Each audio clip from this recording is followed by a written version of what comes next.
안녕하세요. 밤라디오 민준에 오신 것을 환영합니다. 오늘도 와주셔서 감사드리고요. 바로 사연 읽어보겠습니다. 안녕하세요. 이 이야기는 제 치부와도 별반 다르지 않아 엄마와 저 외엔 아무도 모르는 비밀로 평생을 묻어두고 지내려 했는데 많은 분들의 사연을 들으면서 저도 다시 용기를 내게 되었습니다. 오늘 이 글을 쓰면서 과거는 훌훌 털어버리려고요. 저는 40대 중반의 여자고 남들이 보기엔 어려움 하나 없는 가정에서 자랐어요. 그 말도 맞긴 맞는 게 아버지는 의사셨고 어머니는 학교 선생님이었어요. 그 덕에 재정적으로도 부족함 하나 없이 자랐고요.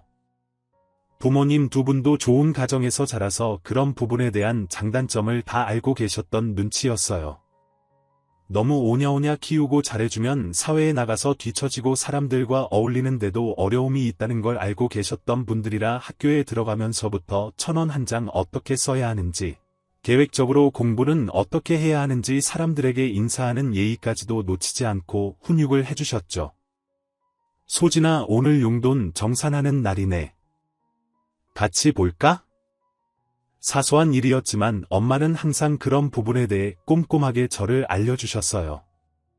때로는 엄한 분위기에서 컸다고 느낄 때도 있었지만 성인이 되어보니 부모님이 많은 것들을 제게 남겨주셨더라고요. 그래서 저는 제일 존경하는 분들이 부모님이었고 이런 부모님을 본받아 저도 이런 가정을 이루고 싶었어요. 두 분을 많이 닮아가고 싶었죠. 엄마는 조금 일찍이 퇴직을 하시고 주부가 되셨지만 아버지는 끝까지 일을 놓지 않았어요. 의사란 직업 자체가 많은 환자를 만나면서 더 실력이 느는 것 같더라고요. 전국에서 아버지에게 진료를 받기 위해 오는 환자들도 많았고 명절이 되면 잊지 않고 감사하다는 인사를 전하는 사람들도 있었어요. 그런 모습을 보면 아버지 일도 참 의미 있는 일이라 생각이 들었어요. 그리고 우연히 친구 소개로 남편을 만나게 되었는데 우연인지 인연인지 남편 또한 직업이 의사였어요. 하지만 지금 시점에서 시간을 되돌릴 수만 있다면 소개받은 그 자리를 박차고 나왔으면 어땠을까 싶은 생각도 들어요. 뭐 이제와 후회해본들 소용은 없겠지만 괜히 그런 생각이 많이 들더라고요. 그 당시 만난 남편은 누가 봐도 탐을 낼 수밖에 없는 사람이었어요. 생각도 참 건강했고 본인 일에 대한 사명감도 높은 사람이었죠. 성재 씨는 왜 아직도 결혼을 안 하셨어요? 보면 여자들한테도 인기 굉장히 많으실 것 같은데 참 쑥스럽네요. 근데 연애하는데도 시간을 더 많이 쏟아야 하는데 지금까지 그렇게 못해서 혼자 있는 것 같아요. 그게 또 오래되니까 혼자가 편해지게 되고요. 저희 어머니는 맨날 저보고 나가라고 야단이세요 그러셨구나 하긴 일하시다 보면 많이 바쁘시겠어요. 네, 그래서 소진 씨한테도 먼저 말씀드리는 게 앞으로도 연애할 땐 시간을 많이 못 쏟을 것 같아요. 본격적으로 만나기 전에 말씀드리는 게 맞는 것 같아서요. 소개팅 자리에서 여자에게 집중을 못하겠다고 선포하는 남자를 보니 제가 괜히 더 무안해지더라고요. 아픈 사람 한 명이라도 더 낫게 해주려고 시작한 일인데 제가 사랑하는 사람과 조금 더 행복하기 위해 그 시간을 쓴다면 아픈 사람들이 줄어들지 않으니까 자꾸 그렇게 계산이 되더라고요. 직업병이죠. 죄송해요. 처음 만나는 자리에서 이런 말씀드리는 게 아니에요. 의사라면 당연히 그렇게 생각하시겠죠. 사람마다 우선순위가 다르니까 이해는 합니다. 처음이에요. 이 일에 대해 이렇게 생각해주는 분은 사실 저도 아버지가 의사거든요. 저 어릴 때도 아버지가 집에 있는 시간이 없을 정도로 병원에만 계셨어요. 그때 아버지 모습을 생각해보면 성재 씨의 이런 말이 아예 이해가 안 가는 건 아니네요. 그래도 지금은 아버지한테 항상 감사해야 하며 연락 오는 환자분들이 많아요. 어쩐지 이야기 나눠보니 소진 씨가 저보다 한 수 위에 계시는 것 같았는데 아버지께서 의사시군요. 한 수 위는요? 아니에요. 저도 옆에서 본 거 밖엔 없는 거려. 소진 씨, 그럼 저도 소진 씨 아버님처럼 지켜봐 주실 수 있으세요? 저는 소진 씨가 마음에 들어서 끝까지 잘 만나고 싶은데 소진 씨만 괜찮다면 저희 진지하게 한번 만나봐요. 남편은 그 자리에서 제게 바로 호감을 보였고 만나보자고 돌직구까지 던졌어요. 그리고 그날 이후로 연락도 꾸준히 오더라고요. 분명 잠자는 시간도 없을 텐데 틈틈이 시간을 쪼개서 저에게 마음을 전하는 것을 보며 처음 만났을 때 이야기했던 남편보다 훨씬 더 저를 배려해주고 생각해주는구나 싶어 이런 계기로 결혼을 결심하게 되었어요. 그리고 남편은 결혼 후 그동안 염두에 놓고 있었던 병원 개원을 준비하기 시작했어요. 아빠 만나서 이야기 좀 해봤어. 보험은 좀 받았고 아버님이 위치나 이것저것 다 알아봐 주셔서 많이 해결됐어. 아버님께서 조언을 해주셨는데 처음 개원하는 일이니 혼자 하는 것보다 원장 한두 명 더 모아서 공동으로 운영해보라고 하시더라고. 아빠가 그랬어. 그럼 당신 생각은 어떤데? 나도 아버님하고 비슷한 생각이긴 해. 요즘은 병원도 환자 없어서 발이 날리는 곳도 많거든. 모아서 하면 그런 위험 부담을 조금 주니까 괜찮을 것 같기도 하고, 당신이 현명하니까 잘 결정해. 나는 무조건 따르게 알겠어.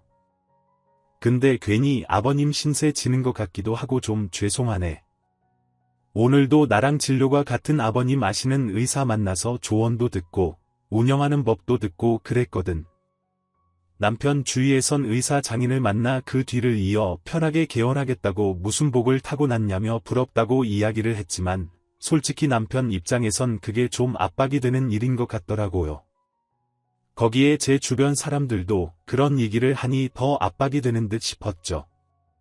왜냐면 늘 비교당해야 하고 본인이 하는 일에 대해서도 저희 아버지가 앞서서 다 알고 있으니 자연스럽게 눈치까지 보는 것 같았어요. 그렇지만 남편은 순조롭게 병원을 개원하게 되었고 초반에는 운영이 잘 되었어요. 하지만 호기로웠던 것도 잠시. 병원 개원하고 3년이 지나면서부터 환자가 눈에 띄게 줄어갔고 남편의 한숨은 점점 더 커지게 되었어요.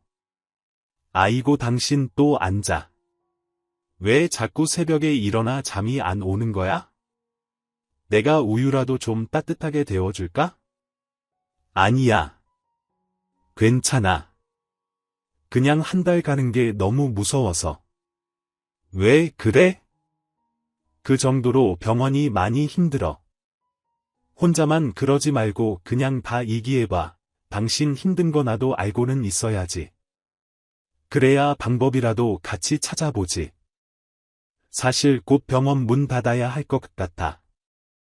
박 원장도 앞이 안 보인다고 그만둔다고 하더라. 요양병원으로 간다고 그래. 그 정도로 힘들었어. 나는 당신이 아무 말도 안 해서 본전은 하고 있는 줄 알았어. 근데 여보 요즘 병원처럼 힘든 데가 없다고 하더라. 당신만 이렇게 문 닫는 거 아니니까 너무 심각하게 생각하지 마. 모르겠어. 그냥 대학병원에 박혀 있을 걸 싶어. 대학병원에 있음. 몸은 힘들어도 망할 일은 없잖아. 그렇긴 해도 3교대 하면서 24시간 대기로 살면 당신 가족도 못 보고 병원에만 박혀 살아야 한다고 그랬잖아. 그래서 나 때문이라도 개원하겠다고 결정한 거잖아. 나도 그거 다 알아. 그러니까 죄책감 느끼지 마. 우리 병원 문 닫는다고 당장 안 죽어. 너무 풀 죽어 있지 마. 괜찮아. 남편은 연신 미안하고 고맙다는 말만 되풀이했는데 저는 제 남편에게 더 힘을 실어주고 싶었어요. 축 처진 모습을 보니 제 마음이 다 아팠거든요. 요즘은 병원도 마케팅을 빼놓을 수 없는 부분이라 마냥 손 놓고 기다릴 수가 없는 노릇이더라고요. 아예 아버지처럼 오랜 세월 진료를 봐왔으면 모를까. 젊은 의사들이 살아남기가 힘든 세상이 됐죠. 결국 공동으로 운영하던 의사 중 한 사람이 빠지면서 더 경영이 어려워졌고 끝내 남편의 첫 병원은 문을 닫게 되었어요. 아버지도 이 이야기를 듣더니 이 서방한테 당분간은 쉬라고 하거라. 아무 생각 말고 나도 병원을 운영하는 사람이지만 그거 힘든 거야. 이해한다. 소진이 너도 너무 몰아붙이지 말고. 나도 계속 위로해주고 있지. 그게 얼마나 힘든 건데 그리고 쉬는 것도 못해. 그 사람은 내가 말려도 계속 뭐라도 하려고 하더라고. 그게 더 속상해. 아빠, 그렇게 제 권유로 남편은 억지로 몇 달을 쉬게 되었고 집에서 쉬면서 생각을 많이 정리한 것 같더라고요. 주변에서도 이런 남편의 사정을 듣고 공동원장과 페이닥터로 좋은 제안이 많이 들어오는 것 같았는데 한 번의 실패가 다시 반복이 될까봐 그러는지 계속 망설이는 눈치였어요. 그러던 중 아버지가 저희 둘을 불러내 밥을 사주겠다고 하더라고요. 아버지는 남편에게 힘을 좀 주고 싶은 눈치였어요. 그리고 남편을 보자마자 손바닥으로 어깨를 툭툭 치시며 더 아무렇지 않게 이야기를 하시더라고요. 아이 서방, 그거 한번 접었다고 이러면 돼? 자네답지 않게 어깨 피게. 망하는 것도 다 경험이고 수업이네. 죄송합니다, 장인어른. 제가 장인어른 볼 면목이 없습니다. 오늘도 이 자리까지 나오는데 정말 망설였어요. 아니, 나한테 죄송할 게 뭐가 있나. 다 그렇게 배우는 거지. 자기 동네에서 병원 자리 잡는데 수십 년은 걸리는 거야. 그리고 요즘은 젊은 사람들이 커뮤니티에 글 하나만 잘못 올려도 환자들 뚝 끊기는 세상인데, 나도 뒷방 늙은이지만 요즘 병원 돌아가는 세상은 다 아네. 학회 나가면 듣는 소리도 많고. 아이 다들 오늘은 일 이야기하지 마세요. 일 얘기 금지예요. 아빠도요. 이 사람 겨우 쉬고 있는데. 그리고 그 와중에 이 사람 실력 좋아서 여기저기에서 일 같이 해보자고 연락도 많이 오고 있으니까 너무 걱정 마세요. 그래, 알았다. 근데 이 말만 딱 하고 일 얘긴 더 이상 안 할게. 자네 우리 병원 들어오게나. 네, 장인어른. 그게 무슨. 같이 하면서 배워. 우리가 의사지, 경영하는 사람이 아니다 보니 그건 당연히 어려운 거야. 나도 오래 살다 보니까 좋은 사람들이 같이 해줘서 이만큼 온 거지.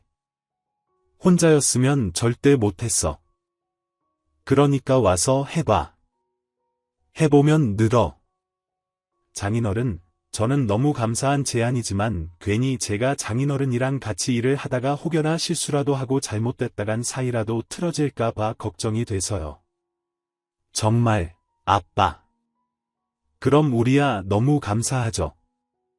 그리고 당신은 무슨 걱정을 그렇게 해? 당신이 그럴 사람이야? 당신 야무져서 실수 같은 거 잘 안 하는 사람이잖아. 나도 자네 성격 알고 주변에서도 듣는 소리가 있으니 결정한 걸세. 나는 제안을 하는 것뿐이니 답주게나. 그렇게 남편은 아버지 병원에서 원장직으로 새롭게 일을 시작하게 되었어요. 저희도 염치라는 게 있으니까 아버지에게 바라는 건 생각조차도 하지 않았었는데 아버지께서 먼저 손을 내밀어 주셔서 그저 감사할 따름이었어요. 그리고 남편뿐만이 아니라 저희 시부모님도 아버지를 찾아와 감사 인사를 드리고 가셨어요. 남편은 이 은혜에 대한 보답으로 정말 열심히 일을 했고 점차 사람들에게도 친절하다는 입소문이 나기 시작했어요. 처음엔 아버지의 아들인 줄 알았던 사람들도 사위라는 이야기를 듣더니 잘 배워서 장인의 뒤를 이으라며 젊은 원장이지만 실력도 좋고 예의도 바르다면서 환자들도 만족도가 높더라고요. 아버지도 가까이서 남편을 보니 좋은 면을 더 많이 발견한 눈치였어요. 남편 또한 전보다 아버지에 대한 긴장도 많이 줄고 편히 대하는 모습에서 저도 흐뭇함을 느꼈죠. 그리고 이런 두 사람을 위해 엄마랑 저도 뒤에서 열렬히 내조를 하며 도와주곤 했어요. 소진아, 내일 아침에 일찍 좀 와. 병원에 도시락 싸서 갖다 주려고. 간호사들 것까지 만들면 좋겠어서. 네 아버지 보니까 요즘 통 나가서 밥 먹을 시간도 없어서 대충 먹고 그러더라. 밥도 못 먹는 거 보면 짠해 죽겠다. 네 엄마, 좋아요. 내가 우리 엄마 덕에 놓치고 있는 걸 바로 알 수 있다니까. 나는 아직도 엄마 따라가려면 멀었나 봐. 이런 게 내조인데 말이야. 내일 일찍 갈 테니까 엄마 먼저 하지 마시고 같이 해요. 무거운 거 들면 허리 아프니까. 그렇게 엄마와 함께 정성스레 싼 도시락을 가지고 점심시간에 배달을 갔는데 모두들 고마워하며 다 같이 모여 도시락을 먹더라고요. 화기애애한 분위기의 남편도 그날 집에 와서 제게 감탄을 했어요. 어떻게 하면 저희 아버지처럼 가족 같은 분위기로 병원을 잘 운영할 수 있냐면서요.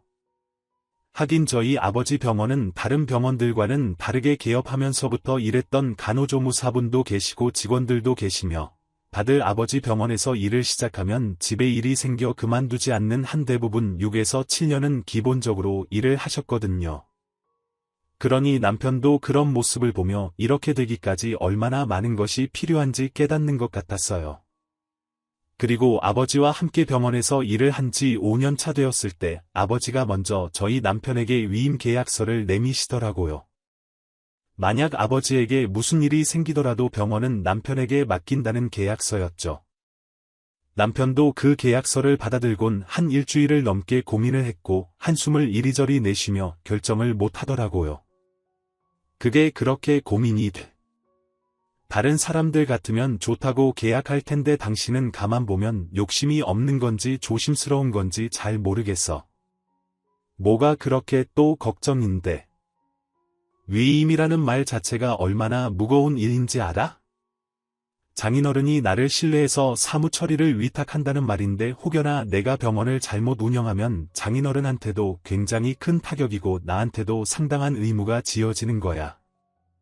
그리고 내가 잘못했다간 법적으로 벌도 받을 수 있는 거고.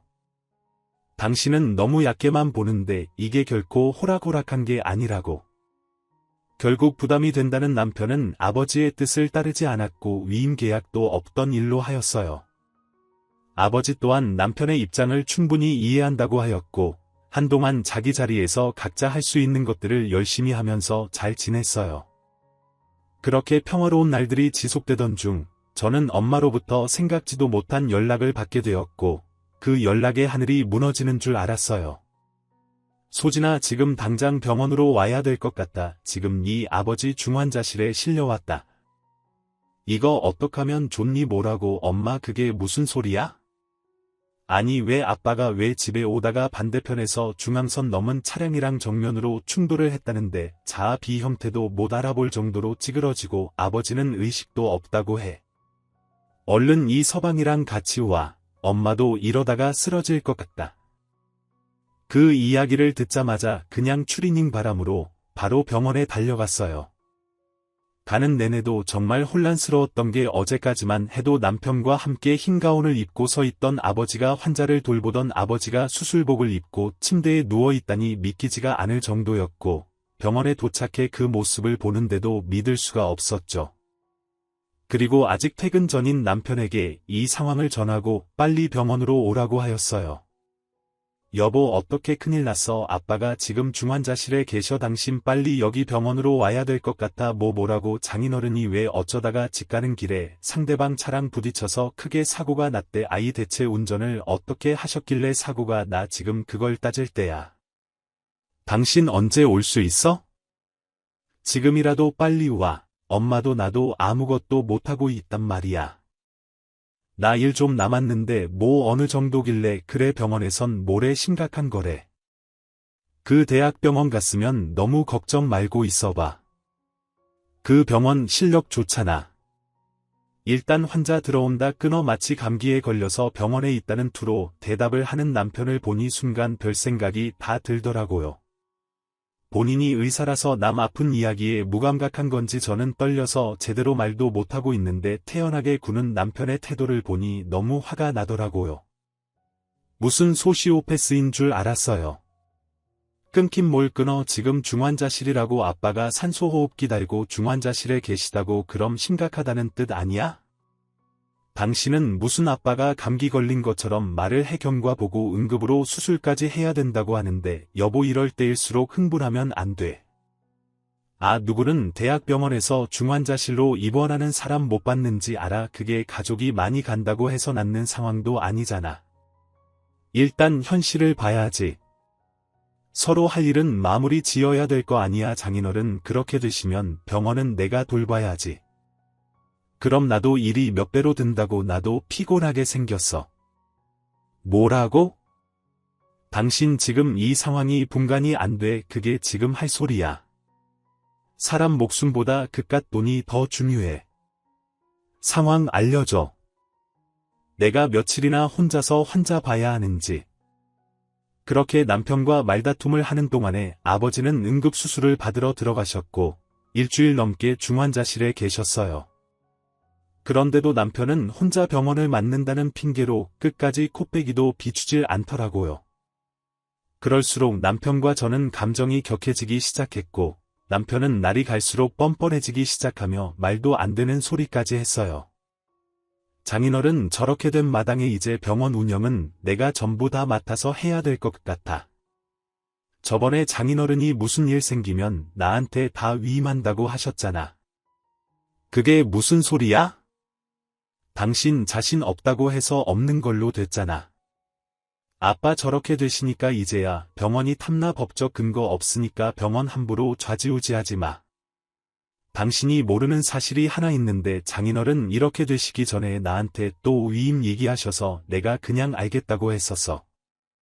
그래서 내가 법무사한테 좀 알아봤는데 위임은 계약서 없이도 성립되는 낙선 계약이라는 게 있다더라. 당사자랑 합치만으로도 이루어지는 계약이라고. 계약서가 굳이 필요가 없대. 그러니까 당신도 그렇게 알고 있어. 내 말이 사실인지 거짓인지 궁금하면 장인어른 깨어나시면 물어보든가. 법적으로 난 위배될 게 없으니까 뭐라고. 당신 정말 원래 이런 사람이었어? 어떻게 아빠가 이렇게 되자마자 그런 소리를 할 수 있어? 아빠는 누워 있으니까 당연히 말이 없지. 지금 그걸 노리고 있단 소리 하는 거 아니야? 당신 설마 이런 거 알아보고 다니느라 아빠 입원한 병원엔 코빼기도 안 비췄던 거야. 그건 당신이 마음대로 생각하고. 난 암튼 장인어른 위임이 본 뜻에 따라 선량한 관리자로서 사무 처리할 테니까 그렇게 알아. 아 그리고 병원이 잘 돼야 당신이나 장모님이나 입에 풀칠래라도 하지 않겠어. 내가 이 병원 망하게 하면 당신이나 장모님 완전히 길거리 신세야. 그니까 나한테 잘해. 쓸데없는 악다구리로 힘 빼지 말고. 남편은 이런 법의 허점을 이용해 저희 아버지 병원을 가로챘고 남편이 운영하면서부터 병원도 점점 이상하게 변하기 시작했어요. 엄마나 저나 아버지 때문에 정신이 없었기에 병원까지 신경을 쓰지 못하니 남편은 이때다 싶었는지 완전히 본인 사람들로 병원을 채워갔죠. 하루는 병원에서 제일 오랫동안 일하셨던 간호조무사님이 저한테 전화가 왔는데 본인도 지켜보다 못해 참을 수가 없어 이 사실을 알려야겠다고 하더라고요. 저 사모님 지금 원장님 때문에 경황이 없으실 텐데 이 사실은 꼭 아셔야 할 것 같아서 실례를 무릅쓰고 이렇게 연락드려요. 지금 이 원장님 병원에서 일하는 거 보면 아주 폭군이 따로 없어요. 그동안 오랫동안 일했던 간호조무사들은 저 빼고 다 잘났고 새파랗게 어린 간호조무사들을 뽑았더라고요. 그리고 업무 담당 직원들도 싹 다 자르고 이 원장님 측근으로 바꾸는데 이번엔 회계사까지 바꾼 것 같더라고요. 이러다가 정말 병원이 잘못될 것 같아서 연락드려요. 그리고 이건 제 섣부른 추측일 수도 있는데 새로 뽑은 간호조무사 중 한 명이 이 원장님 백 믿고 아주 자기 마음대로 하더라고요.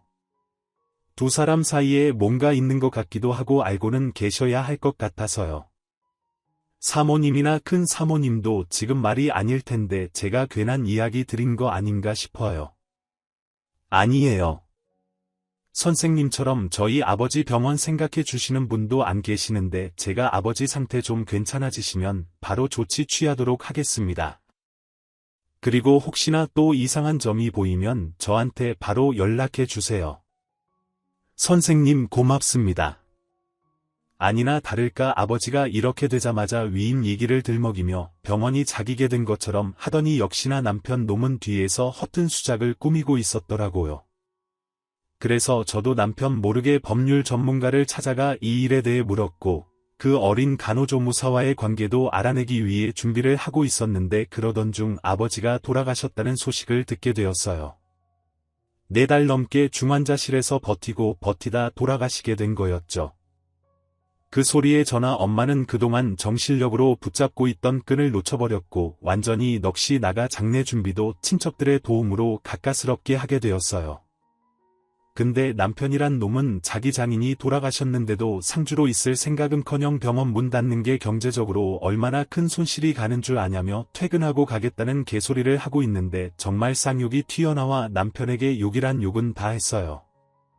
이 인간 머릿속에 대체 뭐가 들었는지 알 수가 없었고 저도 이런 남편놈에게 너까짓 거 필요 없다며 우리 아버지도 너를 사위로 생각 안 할 테니 장례식장에 발도 들이지 말라며 소리를 질렀네요. 그런데 정말 제 말대로 남편 놈은 이튿날 저녁까지도 장례식장에 발 한 번 안 들였고 마지막 3일째 되는 날 아침에 병원 직원들을 전부 다 데리고 와서 조문을 하더라고요. 그리고 일전에 들었던 남편과 관계가 수상하다는 그 어린 간호조무사도 딱 봐도 누군지 알 수 있었어요. 남편 옆에 붙어서 지가 뭐라도 된 마냥 직원들을 좌지우지하는데 아주 꼴 같지도 않더라고요.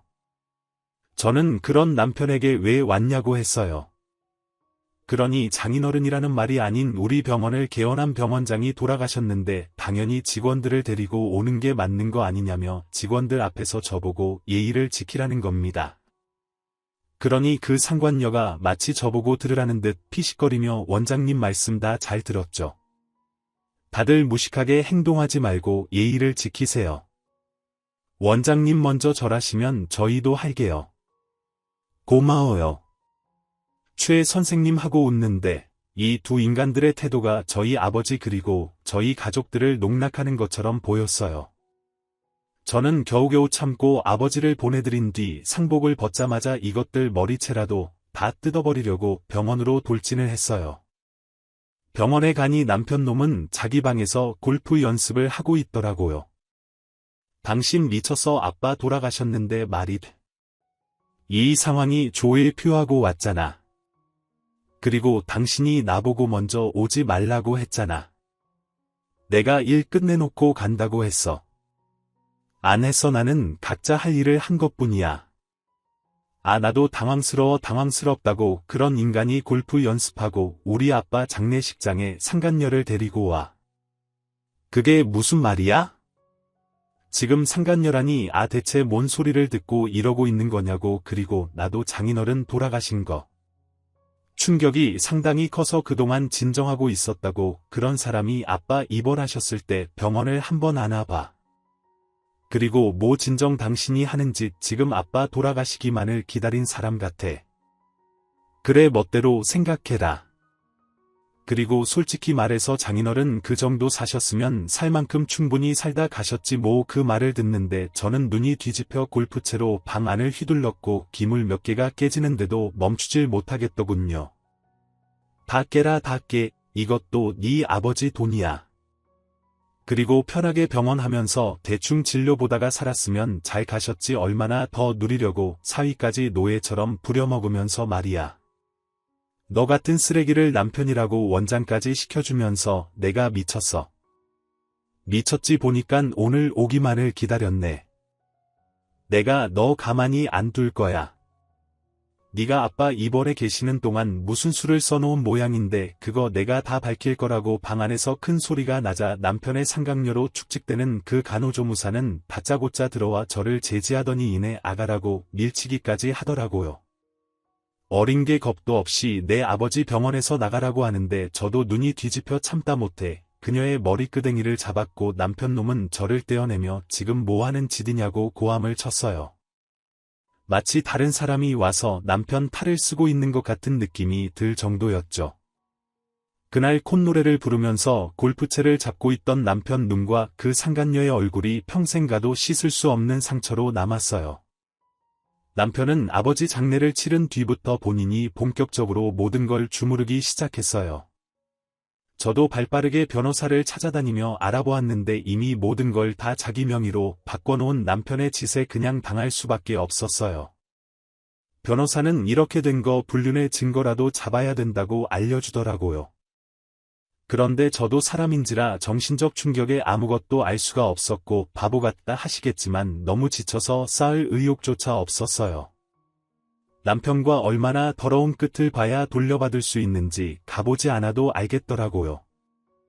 그리고 남편은 저보다 먼저 제게 이혼을 요구했는데 아버지 병원까지 단단히 한몫 챙기니 더 목소리가 커졌어요. 당신 입장에선 좀 날로 먹은 느낌이겠지만 나 그동안 충분히 장인어른 돕고 충성했어. 근데 나를 이런 식으로 파렴치한으로 몰아가니까 더 이상은 우리 관계 유지 못해. 이혼하자. 그만 당신도 나 꼴보기 싫을 거 아니야. 나 이혼 절대 못해.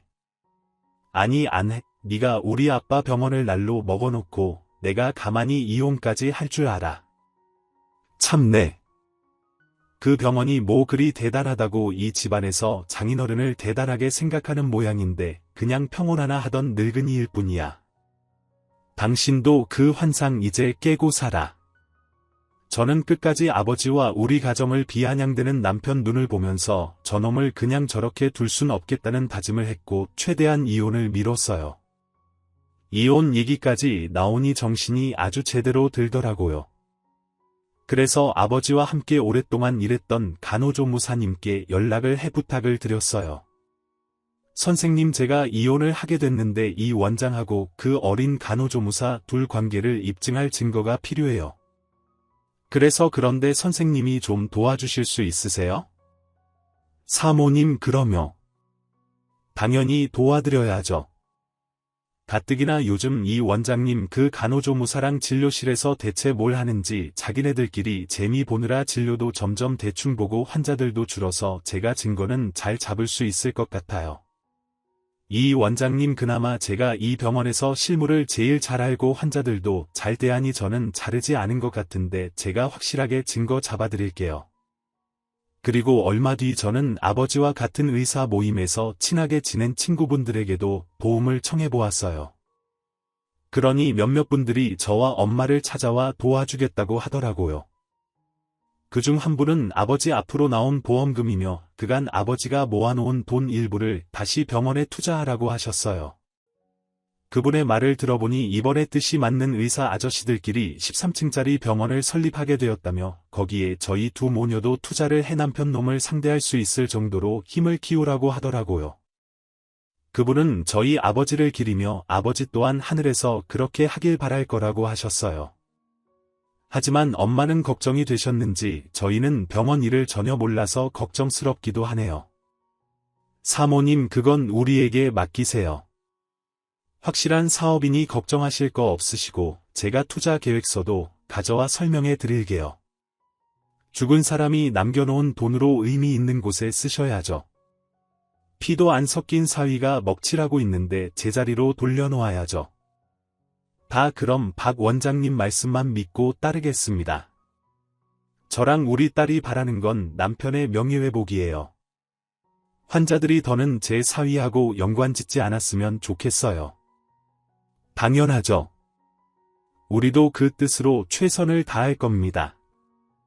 나도 내 소중한 친구고 동료니까요. 그리고 공교롭게도 그 13층짜리 병원은 남편 놈이 운영하고 있는 아버지 병원과 몇 미터 안 되는 곳에 세워지게 되었는데 그 안에 돌아가신 아버지의 사진까지 걸어두면서 뜻을 함께하고 있다는 한 줄의 글을 새겨 넣었어요. 그걸 보니 문을 열고 아버지가 들어와 전과 다름없이 진로를 볼 것 같은 느낌이 들더라고요. 엄마랑도 그걸 보며 얼마나 울었는지 몰라요. 그러는 사이 저는 이혼 소장을 받아 이혼 소송을 진행하며 그 간호조무사님으로부터 수많은 남편 놈의 불륜 증거 자료를 받을 수 있었고 정말 빼도 박도 못하게 역으로 제가 위자료와 손해배상을 청구할 수 있겠더라고요. 그리고 아버지 의사 친구분들이 이런 남편의 불륜과 저희 아버지 병원을 뺏었다는 사실을 근처 병원 의사들에게 싹 다 이야기하기 시작했고 이 소문이 돌자 남편 놈은 동네 의사 커뮤니티에서 완전히 배제가 되어 필요한 정보 공유도 못하고 병원들끼리 공동으로 구매하는 물품들까지도 사지 못하게 되었어요. 그리고 환자들 사이에서도 입소문이 돌기 시작해 시간이 흐를수록 병원의 가세가 기울어졌어요. 그리고 6개월이 지나가니 그 병원에는 사람 한 명 오지 않는 상태가 되었고 직원들 월급조차 주지 못해 직원들이 노동청에 신고를 하였다는데 이 축에 제가 있다는 걸 알게 된 남편 놈이 저한테 연락이 와서 거품을 물더라고요. 그래서 저도 귀 따갑게 전화기로 씩씩대지 말고 얼굴 보고 얘기하자며 맞은편 새로 지어진 병원 꼭대기층으로 올라오라고 하였어요. 그곳은 병원 원장님들과 선생님들이 회의를 하는 회의실이었는데 남편 놈에게도 이 모습을 보여주고 싶었거든요. 그리고 저는 남편이 오기 전에 병원에 걸려있던 아버지 사진을 떼어 책상 정가운데에 올려놓았고 남편이 문을 열고 들어오기만을 기다렸어요. 그 사진이 꽤나 커서 아마 남편도 그 사진을 보면 아버지가 살아 돌아온 줄 알고 기겁을 할 것 같았거든요. 역시나 남편은 회의실 문을 열자마자 아버지 사진을 보곤 뒷걸음질을 치다 넘어질 뻔했고 이 모든 내막을 알곤 그제서야 제게 무릎을 꿇으며 잘못했다 빌기 시작하더라고요. 사람이 이렇게 몇 분도 채 안 돼 바뀌는 것도 참 대단하더라고요. 여보, 사실은 내가 이렇게 찾아온 것도 우리 관계 다시 한 번만 생각해보자고 찾아온 거야. 내가 그때는 너무 장인어른한테 당한 게 화가 나서 제정신이 아니었어. 근데 지금 와서 생각해보니까 장인어른이 다 나를 위해 쓴소리를 하신 거였더라고 이제야 깨달았어. 그러니까 갑자기 사람인 척하지 마. 지나가는 개만도 못하는 게. 그리고 우리 아빠가 당신한테 뭘 그렇게 잘못했는데 5년 동안 아빠 밑에서 네가 도움을 받았으면 받았지 피해본 거 하나도 없잖아. 죽은 사람은 말이 없지 어디서 또 그런 파렴치한 거짓말을 짓거리고 있어. 거기에 내가 그 어린 간호조무사 년이랑 바람피는 증거까지 내가 싹 다 가지고 있으니까 발뺌할 생각하지 말고 너야말로 나한테 위자료랑 재산분할 제대로 해줄 생각해. 그리고 그년한테도 전에 어린 나이에 상관료 소송당해서 판결문으로 좋은 글씨 남겨줄 거라고. 여보, 그건 정말 실수야. 내가 잠깐 흔들렸던 건 맞는데 나 여전히 당신에 대한 마음은 똑같았다고. 그리고 장인어른한테 한 말들도 다 제정신이 아니었어. 억하심정으로 한 마음에도 없는 말이었다고. 그러니까 우리 다시 예전처럼 개소리 작작하고 꺼져. 그리고 내가 운영하는 병원도 곧 임대 딱지 붙을 것 같더라. 직원들 월급에 장비 렌탈비 그리고 월세도 밀리고 있다며 우리 아버지 병원 훔쳐가서 그거 하나 잘 될 줄 알고 갖고 갔는데 결국 또 망했네. 축하해. 넌 망하는데 참 소질이 있어. 그렇게 계속 네 인생 망하면서 살아. 이 한심한 인간아. 그리고 정말 몇 달 뒤 임대 딱지가 붙게 되었고 엄마와 저는 아버지가 20년 넘게 출근하던 그 건물을 보면서 언젠간 이 병원 자리도 다시 되찾자고 했어요. 엄마 또한 옅은 미소를 보이며 아버지가 여기 오고 싶어서 근질거릴 것 같다고 하더라고요. 그렇게 전 이혼 소송 또한 제가 원하는 대로 잘 마무리가 되어 위자료와 재산 분할, 양육권까지 다 가지고 올 수 있었고 상간녀 소송까지 해서 그 상간녀한테 위자료 4,500만 원을 받아왔어요. 이 모든 법적 다툼이 끝난 뒤 그날 이후로 저는 한 번도 공부하지 않았던 병원 운영을 맡아 새로운 일에 뛰어들게 되었고 아버지 의사 친구분들 덕에 병원 사무실에서 일을 배워가며 경영이라는 걸 시작하게 되었어요. 기필코 아버지가 계셨던 상가 자리에서 좋은 병원을 짓겠다는 마음 하나로요. 저희 엄마 또한 이제 조금 마음을 추스리시고 일하는 저 대신 저희 아이들을 돌봐주시고 있는데 요즘같이 편안한 날이 없다고 하시더라고요. 가끔 아버지는 제 꿈에 나타나 저를 보며 환하게 웃어주시는데 하늘에서도 아버지가 절 지켜주고 있다는 느낌이 들었어요. 그럴 때마다 아버지에게 감사하다고 하는데 아버지가 이승에서 잘 사셔서 남아있는 우리까지 덕을 본다고 해요. 이런 아버지를 보고 인생은 떠난 후에도 많은 것들이 남는다는 걸 배웠고 저 또한 남은 인생을 잘 살아야겠다는 다짐을 하게 되었어요. 늦은 나이지만 이제 꿈이라는 걸 갖고 저도 현실에서 꿈을 이루고 엄마 잘 모시고 아이들도 바르게 잘 키우려고 합니다. 제 긴 이야기 들어주셔서 감사하고요. 제게 많은 응원을 보내주셨으면 좋겠습니다. 늘 행복하세요. 지금까지 커피 앤톡이었습니다. 오늘도 끝까지 함께해 주셔서 감사하고요. 저는 다음 영상으로 또 찾아뵙겠습니다.